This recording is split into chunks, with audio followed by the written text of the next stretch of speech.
Skeptic, Graphs and Networks, the podcast exploring how the graph data structure has an impact in science, industry, and elsewhere. Welcome to another installment of Data Skeptic, Graphs and Networks. Today we're going to do another graph database related topic, this one on finding bugs in graph databases themselves through a clever testing technique. Asaf, I get the sense this isn't your area of network science. Well, if I would code, I would code without bugs. So I can't That understand makes sense, yeah. why people do it. Strange behavior, job security, yeah. Why do they do it? It's just more work, right? Probably, yeah. Yeah, the project we're going to discuss today is called Dinkle, which is a fuzzer, which is a term I actually was vaguely aware of, but have never heard in this context before. I guess I don't get deep into this literature, but a fuzzer is like a tool that's going to send a lot of static noise at something as a means of testing it. In this case, noisy, quite meaningless queries to a graph database, not to performance test it per se, but to find bugs in the underlying core graph database engine. Interesting topic, and it's graph related because, of course, they're testing against a graph database. What I liked about talk with Celine that at the end, when you asked her about the different graph databases and it was interesting to hear what a person that works on the, let's say, ground level of graph databases that knows the in and outs, what's their view of the different graph databases that are out there. Yeah, it doesn't seem that there's one ring to rule them all in this case, that depending on your needs and what you're trying to optimize for, you would make a particular decision about one of the many graph database offerings. Yeah, it's a trade-off. Yeah, so interesting stuff from a software automation testing point of view in here as well that I'm glad we're getting a chance to share. And let's jump right into the interview. Hi, I'm Celine. I'm a master's student from ETH, currently working in automated software testing.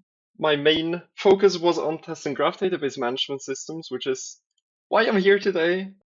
So I am studying computer science. I am about a few months away from finishing my master's right now, with a focus on secure and reliable systems and data management. Masters often will have either a project or a thesis. What route are you going? At ETH, we do have to have a thesis at the end. I am probably going to stay in this field of automated software testing. Could you tell us a few details about the specific area your thesis gets into? Now, I did have a bachelor thesis on graph database management systems, like testing graph database management systems, and there's still a lot of work to be done, so I will likely expand upon that, if not just generally helping security people test things. Yeah. And I assume you're referring to Dinkle, is that right? Exactly, yeah. And for listeners who aren't yet familiar with it, could you give an overview of what Dinkle is?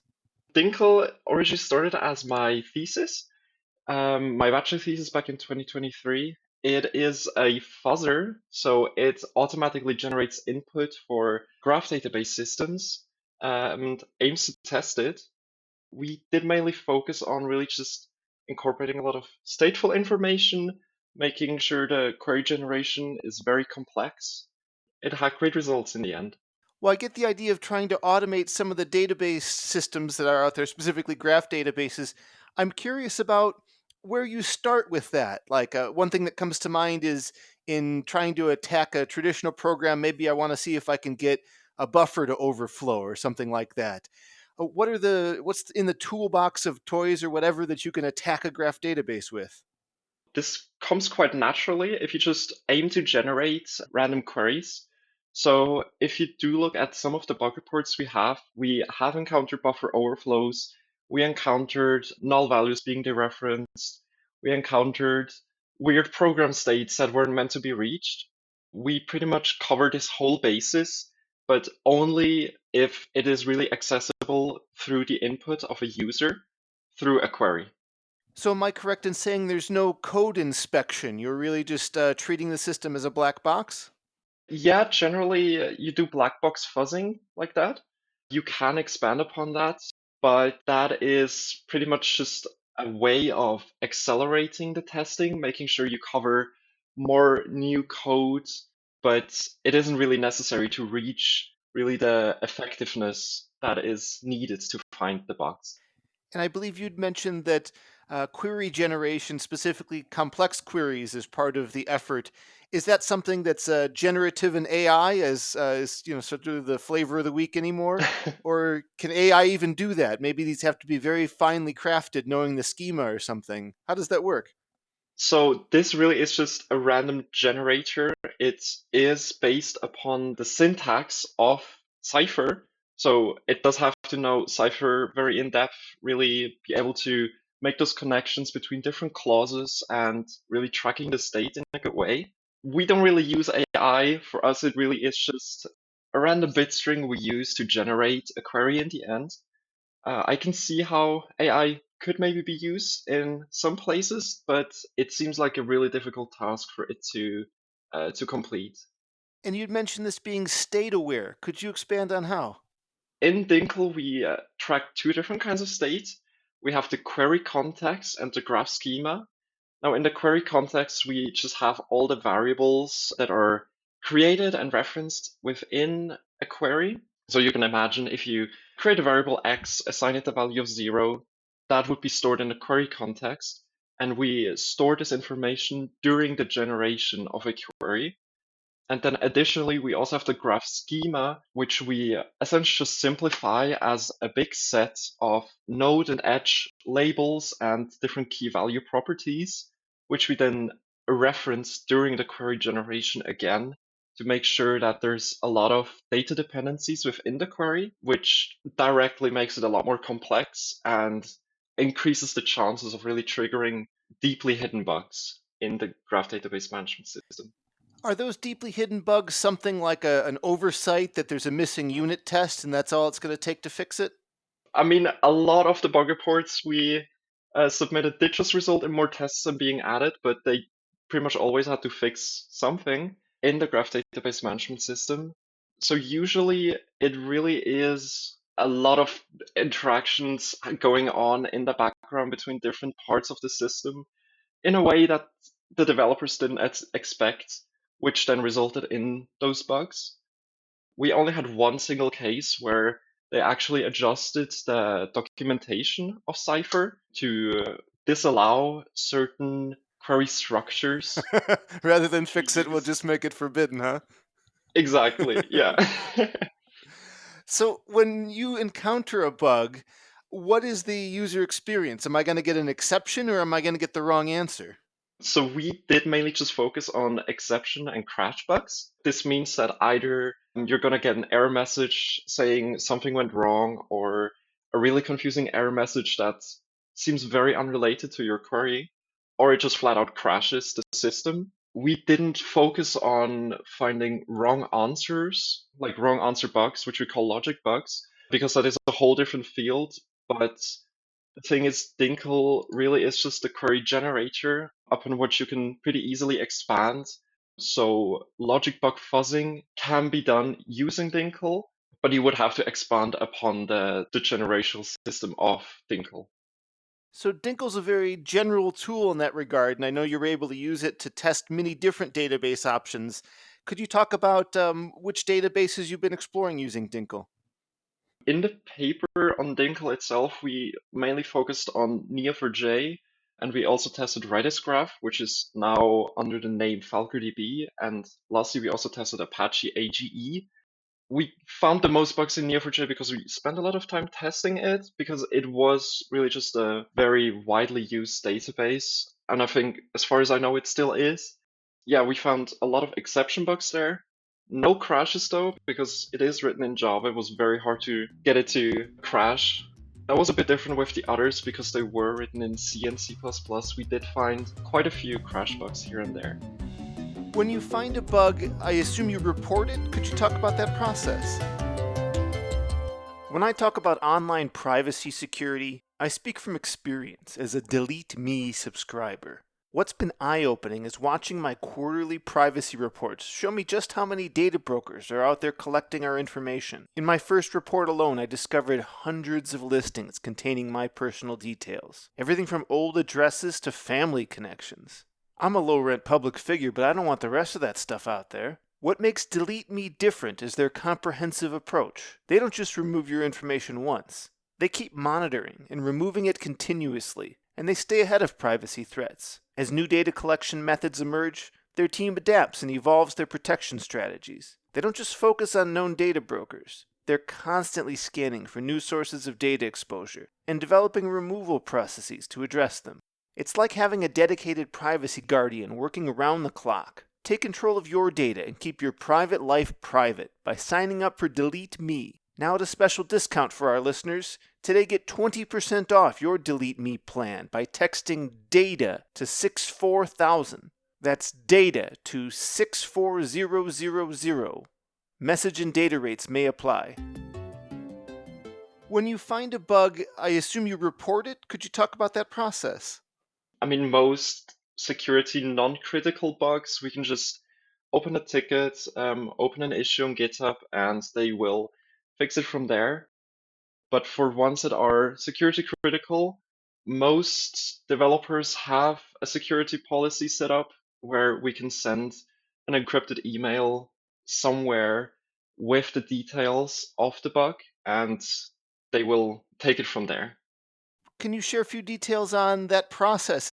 I would imagine you are in contact with them a lot if you've submitted more than one bug. Do you know people on the other side of the table that you've become in communication with or things like that?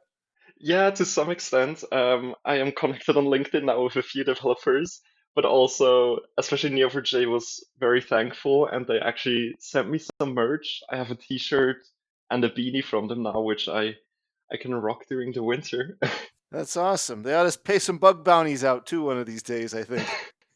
Yeah, no, not really. We didn't get any. Maybe one day. Is there any risk of a bug that's out there that's hard to reproduce and maybe, you generated a query but you don't see it consistently, and when you submit the bug they would have a hard time seeing it?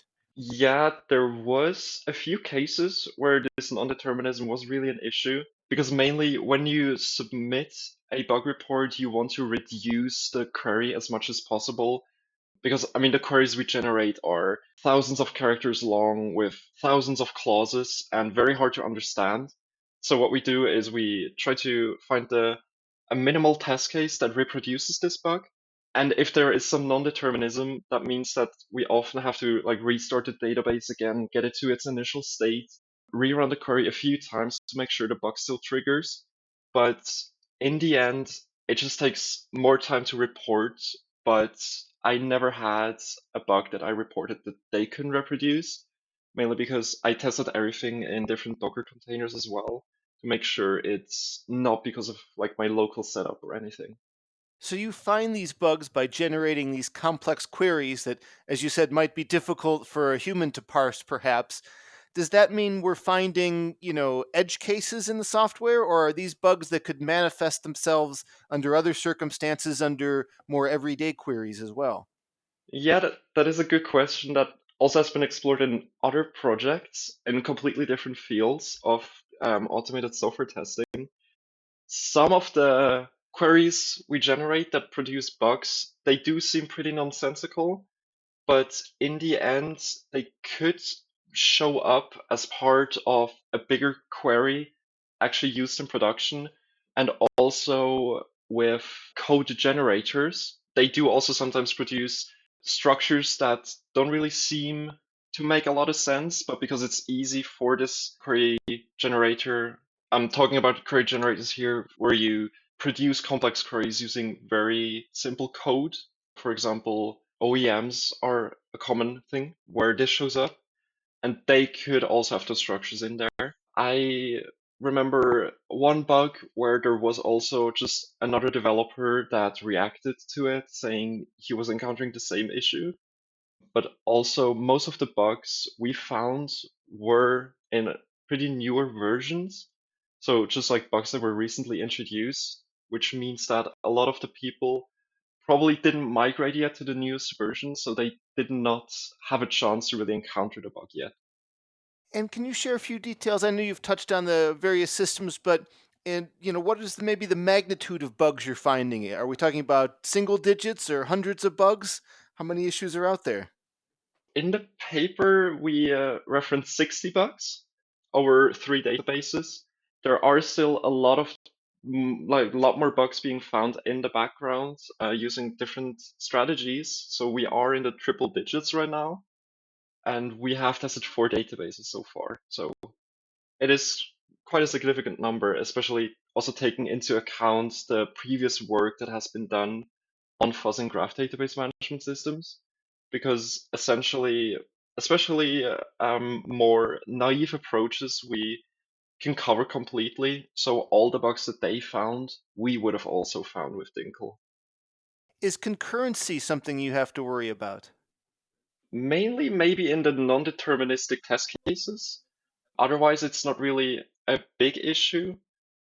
Do you have a vision for a solution like Dinkle finding its way into relational databases as well?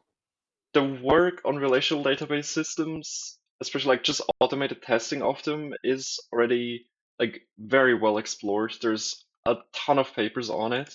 I kind of doubt it showing up there, but I mean, I'm open for it. Is Dinkle a completed work? Is it just a collection of these queries, or does it evolve in certain ways? No, it is continuously evolving, also with the databases themselves, because graph database systems are still more or less in their infancy compared to, for example, relational databases.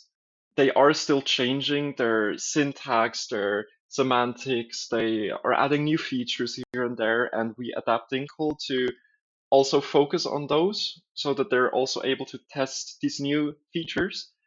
What is often done in new work in automated software testing is really just coming up with new strategies of making bugs show up, like making them evident, for example, for logic bugs, because you can't just run a query and say, "Ah, this result is wrong. We found a bug." You have to have some strategy to really identify this as a bug. That is also something that we took into account when building Dinkle to really make sure that it's really just the foundation for those strategies to be added on top later on.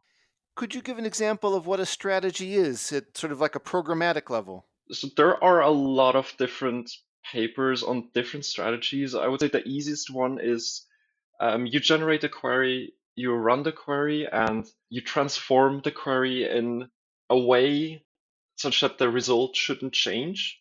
So, for example, you could change, let's just say you have a variable declaration in the query assigning 1 to the variable x, and you just change this to be 1 plus 0.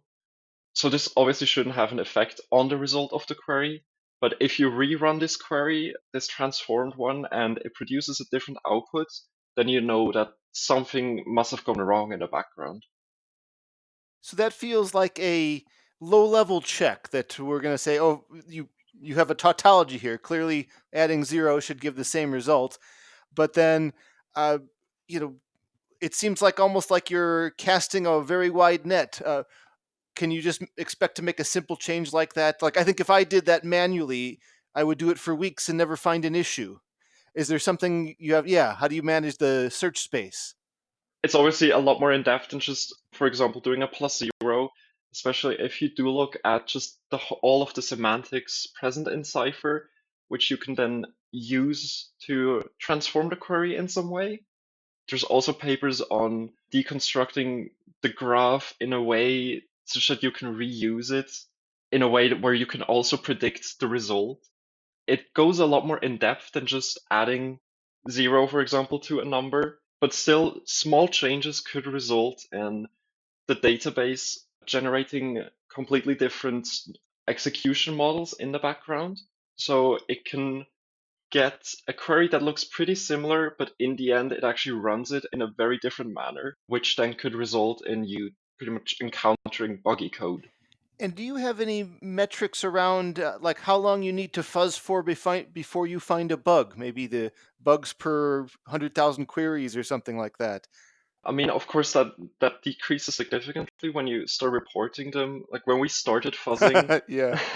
but even now when we fuzz the current version on like the version we originally tested on, we find like a bug seemingly every few dozen queries, maybe. But for now, especially on Neo4j, which has been really extensively tested, we can run it for really days and find nothing. So it varies very heavily. It seems to me it would be to their benefit if they did that internally as part of like their continuous integration, continuous Mhm. deployment strategy. Does the way you have the code and licensing and things like that, is that a possibility? Yeah, we are running it. Well, we don't have it open source yet because we're still working on expanding it here and there, but we are planning on just releasing it with the MIT license. So pretty much the license that just allows you to do anything with it. And we are hoping that different companies could adopt Dinkle in their continuous integration because especially when we see new versions being released and we test them, it's probably annoying for the developers when within a day or two we come with 5 new bug reports, which they could have just found if they tested it themselves beforehand. Yeah, I think that'd be a good procedure for them to adopt. Could you share a few more details on the generative process? As you'd mentioned, Cypher is a structured language. How do you take that insight and programmatically generate queries? What we do is we construct a so-called abstract syntax tree, which essentially is a data structure that represents the query, but not as a string just yet. And we just continuously try to build this tree until we decide to stop, and then we translate this tree back into a string. That is a pretty common approach for generating queries like that, and we just have to make sure during this generation to have the nodes be of the correct type, the nodes of the tree, which then allows us to make use of all those different Cypher features. Is the interest in graph databases a focus for you, or is that like your specialization, or is it just part of the bigger landscape of automated testing you're interested in? Yeah, I feel like I really just stumbled into this field. I really just wanted to write a bachelor thesis in automated software testing, and my supervisor had this idea for a while of trying to test graph database management systems in a more in-depth way. I guess I inadvertently became an expert, but it wasn't really my focus at the start. And I'm curious where you think the future will take you as you continue to explore this, or what's next for you. That is a very good question. It could go many different ways. I could continue on testing graph database management systems because it is fun. I could also switch to a different domain. I already have some plans for maybe different projects, but it could also be that I just, become a software engineer and leave academia behind me, but we'll see where it takes me. Earlier, you'd given a form of a compliment to Java, and that it's given its structure and those sorts of things. I guess the JVM gets some credit here. It's harder to make that crash. Do you have opinions about other languages? If you were maybe going to start a technology company, what are the languages you'd recommend adopting? That probably depends on a lot of different factors. Like, for example, depending on how big the system is going to get, depending on how experienced your developers are going to be, depending on how really fast you want it to be. Like, for example, I see Neo4j written in Java. I see how huge this company is. There's so many people collaborating on it. And obviously, Java is probably not a bad choice there, but you do notice the performance drop off, especially when you compare it to databases written in C and C++. Obviously, there's a lot of hype around Rust right now, which combines this performance with really just this comfort of knowing that your code is essentially correct and cannot have a certain kinds of bugs. But of course, then with Rust comes slower development speeds. So building the same application with similarly talented developers would probably take a lot longer if they were to do it in Rust compared to Java. But of course, I cannot speak on that in general. I don't have too much experience in the industry, but it's really just a trade-off between a lot of different factors that ultimately probably decide upon which language one should choose. So we got your thoughts on language. If you were going to include a graph database at that company, how would you make your selection? I would say if things are customer faced, I would go for Neo4j. Like the thing there is, I would say, is a trade-off between maturity and performance. So Neo4j is very mature It is very secure. You don't really have to worry about people being able to attack the database. Whereas if you were using something else like FalconDB, it's a lot faster. We collected those statistics when testing Dinkel, just how much faster FalconDB really is compared to Neo4j. But you do have this possibility of having crashes, which could DDoS your system, or there's even like CVEs on remote code executions in those database systems. So I would say if it's customer facing, I would go for Neo4j. If it's just internal and not really a threat to security, I would go for FalconDB though, because it is just a lot more performant. Good decision tree, because I know a lot of data people will do some offline backend ML internal only project. And Exactly. yeah, Yeah. Especially seeing how much FalconDB is also advertising grounding LLMs in graph database management systems. So I think that is also probably also has a lot of potential to be used there. so there's no doubt that large language models can do a certain amount of testing for you. But I also feel like I've seen their limits pretty early on as I've asked it to review code and stuff like that. Do you have a vision for what the landscape looks like in the future with the balance between large language models reading code and more formal systems like you work on? That is very difficult to predict, especially seeing just how volatile the AI industry currently is, especially LLMs. Feels like every day there's new breaking news. So you never know if it's going to suddenly skyrocket in performance and be an absolute code guru, or if it's going to stagnate and really not become any more useful. I guess the thing there really is just the importance of accountability and security. I can see how using LLMs in coding projects can be extremely useful in accelerating development, making the process just a whole lot easier. But in the end, it is pretty much just running untrusted code if no one has reviewed it.